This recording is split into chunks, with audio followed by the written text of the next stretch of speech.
The Lakers acquiring Dwight Howard in that 12-player trade that sends Andrew Bynum to the 76ers, Andre Iguodala to the Nuggets. The Magic receive a group of players and a protected first-round picks as well in this mega deal. Skip, 18-13 career as Superman. Does he make the Lakers the best team in the West? No. And let me tell you why no. I'll give Oklahoma City a slight edge in the West just because they won the West. Okay. But the second best team is the team that the last two regular seasons you're not gonna has say that. won the most games in the West. Again. Yes, I am. Oh, my it's the Lord. San Antonio Spurs. You know it, and I know it. The San Antonio Spurs. Why? Because of Thiago Splitter. Who had a terrible Olympics. He was awful, but he's the backup. Oh, my Hey, Patty goodness. Mills. You don't like Patty Mills? Patty. Wait, Patty. Look at Patty score. Wait, did Patty not score 26 against Team USA?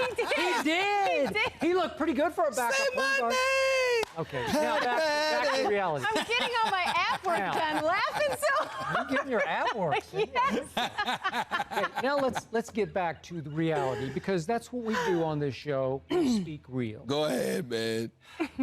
Dwight Howard is coming off pretty serious back surgery. Yep.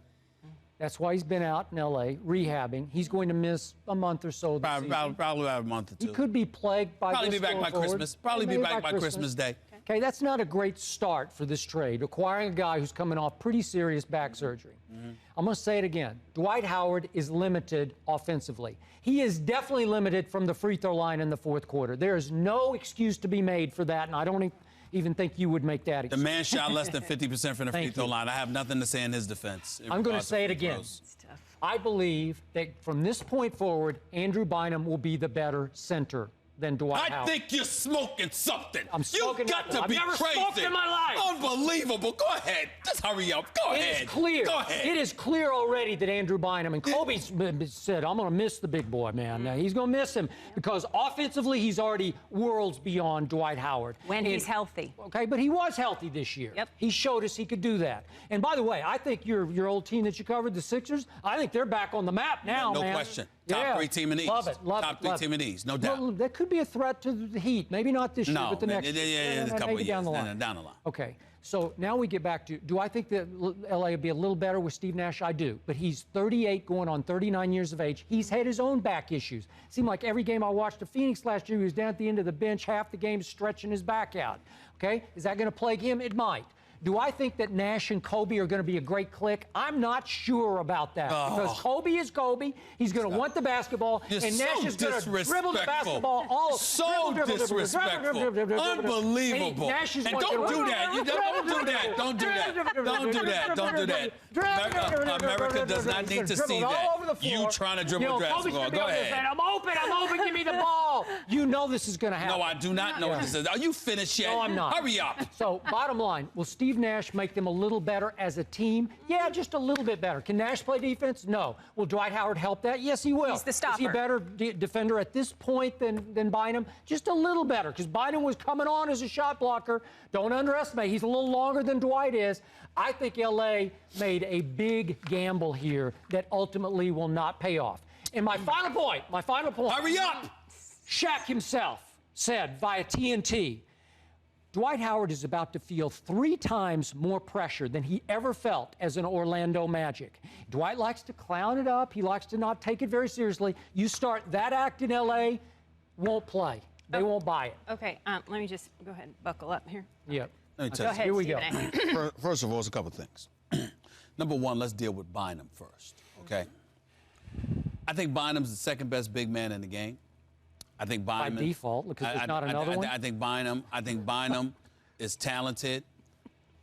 Bynum is a very, very, very dangerous thing. Not for the Sixers, because it's perfect for them, because even though Iguodala is an all-star and he's very athletic and I agree. he's good, but he is what he is, and you are going to be what you are going to be. I agree. You can't replace 7'1". I mean, you can replace Iguodala. What you can't get every day is 7'1", 290 pounds. With skill. All right, with skill. So we understand that the Sixers have upgraded exponentially, and they're to be applauded for that. Rod Thorne, just brilliant right there. Okay, and they got Jason Richardson to replace Iguodala, which isn't bad itself. I know. Now, but Bynum was dangerous because Bynum has this laissez-faire attitude. He is incredibly temperamental. He's the kind of guy where it's like he'll come in one day and he's your best friend.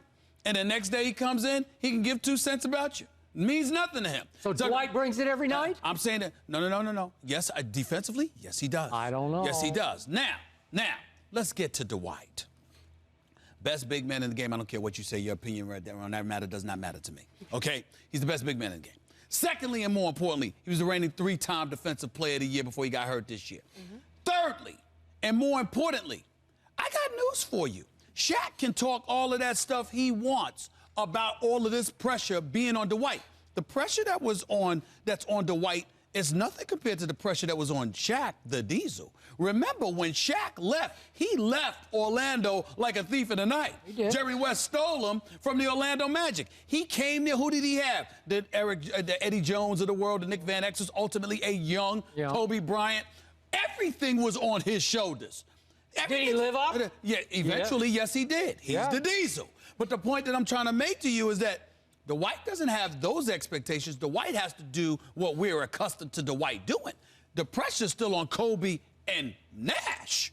You got Kobe and Nash together, okay? And Gasol. Excuse me, with Gasol. Well, Gasol's Gasol. Right. And if Dwight, what you're looking for from Dwight is what you got from Bynum, except more consistently. Because defensively, Howard doesn't go to sleep. He's awake every night. Bynum ebbs and flows. Can't run the floor the way that Dwight Howard does. Doesn't come to play every night the way Dwight Howard does. That's the difference. But with this team is presently constructed and presently assembled, you get Steve Nash with Kobe. With Kobe entering the last 2 years of arguably his career, this is about that. So the pressure that you're talking about on Dwight Howard doesn't necessarily equate as far as I'm concerned. I got the Lakers as the second best team in the Western Conference.